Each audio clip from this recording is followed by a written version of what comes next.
Бисмилля, вассалату вассаляму аля расулилля.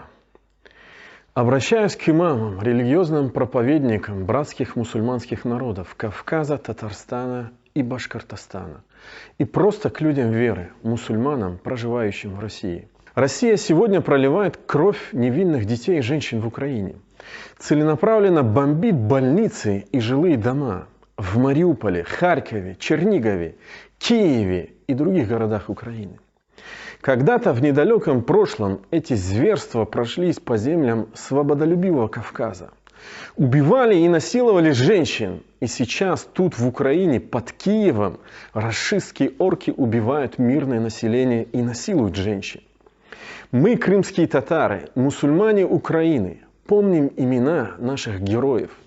Шейха Мансура, имама Шамиля, Байсангура Биноевского, Алибека Хаджи Алдамова, Зелимхана Харачоевского, Дадин Айбеки и 46 чеченских женщин, бросивших себя в реку вместе с русскими солдатами. И эти имена не все.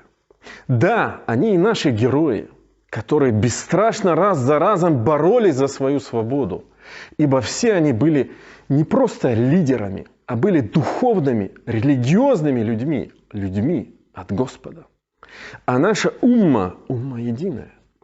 Сегодня Украина и вооруженные силы Украины, в рядах которых служат крымские татары, мусульмане Украины, защищают свои земли, честь, имущество и семьи.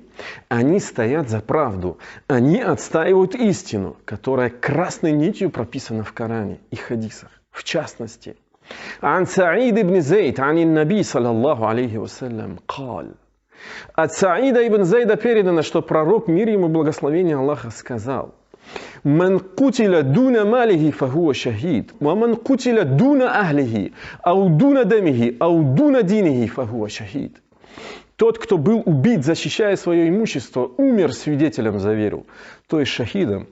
И тот, кто был убит, защищая свою семью, или защищая свою жизнь, или защищая свою религию, умер свидетелем за веру, то есть шахидом. Хадис приводит Эт-Тирмизи, и он достоверный. Кем же умирают мусульмане с Северного Кавказа, оказавшиеся в рядах рашистской орды Российской Федерации, тела которых остались здесь, в Украине? Вопрос риторический. Мы не глумимся, не оскорбляем их, и к этому побуждает нас в первую очередь не Женевская конвенция, а слова посланника Аллаха, да благословит его и приветствует Всевышний, который сказал: «Ля тасуббуль амват, фа иннахум кад афдау иля ма каддаму». Не оскорбляйте умерших, ведь поистине они уже заполучили то, что совершили. Хадис приводит Бухари, и он достоверный, который также сказал: «Ля тасуббуль амват, фа ту'зуль ахья». Не броните мертвых, ибо вы можете обидеть живых. Хадис приводит и Тирмизи, и он достоверный. А ведь ваши деды, о мусульмане, и прадеды умирали на Кавказе за свою свободу. А ведь кровь наших дедов и прадедов проливала имперская Россия и в Крыму, и на Кавказе на протяжении 3 последних столетий. Жертвы репрессий, массовых казней 1783 года, первой оккупации Крыма, Российско-Кавказской войны 1817-64 годов исчисляются не десятками, а сотнями тысяч. Приблизительно 3/4 аварцев, чеченцев были истреблены. Проводился целенаправленно геноцид целых народов. А сегодня рашистская Россия притесняет верующих не только на Кавказе, в Татарстане, Башкортостане, в оккупированном Крыму. Она притесняет и преследует мусульман по всему миру. И ей словно этого мало. Она теперь проливает кровь братского украинского народа. А все из-за амбиций одного тирана, имя которого в истории будет наряду с фараоном, Лениным, Сталином, Гитлером. О мусульмане! Мы должны извлечь уроки из истории. Без свободного Кавказа не может быть свободного Крыма. Без свободного Крыма не может быть и свободного Кавказа. Мы единое тело великого Мухаммада, да благословит его Аллах и приветствует. Добровольцы из Украины в свое время поддержали чеченский народ в российско-чеченской войне. В 2000 году сотни беженцев из Чечни Детей и сирот нашли приют в домах, семьях крымских татар. Многие из них вернули свои дома и сегодня стали военнообязанными юношами в РФ, которых, если не мобилизовали, то будут мобилизовывать для продолжения этой дикой войны, братоубийственной как для мусульман, так и для православных христиан. Неужели такова должна быть плата за некогда совершенное добро? Зная, вы живете при тотальной диктатуре, многие из вас, возможно, сейчас думают про себя и говорят: а что же мы можем сделать? На самом деле можно сделать немало. А именно простым имамам сел, поселков и городов, к которым я сейчас обращаюсь. Кто-то, конечно же, может сказать: пусть это делают муфтии. Но мы же прекрасно понимаем, кто такие муфтии в диктаторской России сегодня. За исключением тех, кого помиловал наш Господь. И пусть их будет больше, ведь двери покаяния открыты до судного дня. Например, каждый из вас, заручившись поддержкой обычных людей, представителей общины, может выступить с публичными заявлениями, осуждая эту дикую братоубийственную войну.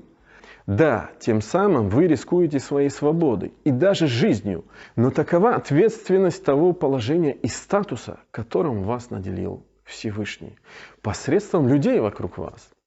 А ведь справедливое слово, сказанное тирану, это лучшая борьба на пути Всевышнего. Как сказал об этом посланник Аллаха, мир ему. «Афдалуль джихади калимату адлин инда султани джаир». Лучший джихад — это справедливое слово, сказанное правителю тирану. Хадис приводит Абу Давуд, и он достоверный. Я сегодня нахожусь в Киеве, и Киев бомбят и обстреливают. Но тем не менее, стою в мечети возле этого минбара и выполняю свой долг, к чему и призываю вас. Если вы не в состоянии этого сделать, то вам следует публично снять с себя полномочия и обязанности имама и сделать все, что было упомянуто выше, на уровне хотя бы души и сердца. А это и есть самая слабая степень веры, как сказал об этом наш любимый пророк Мухаммад, да благословит его Аллах и приветствует. На индивидуальном, личном уровне необходимо игнорировать все повестки военкомата и под любым предлогом не идти в ряды вооруженных сил РФ. И объяснять это всем юношам призывного возраста, их матерям, отцам, родственникам. А также не платить налоги и призывать людей к этому, если это еще актуально, конечно же, в России. Те, кто оказался по невежеству и незнанию в рядах русской орды РФ сегодня, может по собственной воле сдаться в плен и, сославшись на данное мое обращение муфтия Крыма, просить у представителей украинской армии безопасности и защиты. А для тех, кто желает быть во главе заповеди посланника Аллаха, да благословит его Аллах и приветствует, «Мен раа минкум мункаран фальюгайируху бьядихи», и порицать несправедливость не словами и душой, а рукой, будет отдельное обращение со всеми необходимыми обоснованиями с точки зрения исламского права. И напоследок, к нам сегодня из России обращаются родственники солдат-мусульман, погибших в Украине, с просьбой помочь вывести их тела. А ведь если бы мое обращение было услышано ими до вторжения, этого не было бы сейчас. О мусульмане, бойтесь Всевышнего и его наказания за пролитую кровь и соучастие в этом. Бойтесь пламени адского огня. Будьте справедливыми, как это велит Всевышний в Коране. «И'дилу хуа акрабу литтаква, ваттаку Аллаха, инна Аллаха хабирун бима та'малун». Будьте справедливы, ибо это ближе к богобоязненности. Бойтесь Аллаха, ведь Аллах ведает о том, что вы совершаете. Берегите себя, своих детей и родных. Вспомните про то, кем были наши предки. Ведь рожденный летать не должен присмыкаться и ползать. Если сегодня мы будем бороться и сражаться, искренне бороться и сражаться за справедливость, то мир и свобода обязательно восторжествуют в Украине, а значит и в Крыму, а значит и на Кавказе, Татарстане и Башкортостане. Иншаллах. Аминь.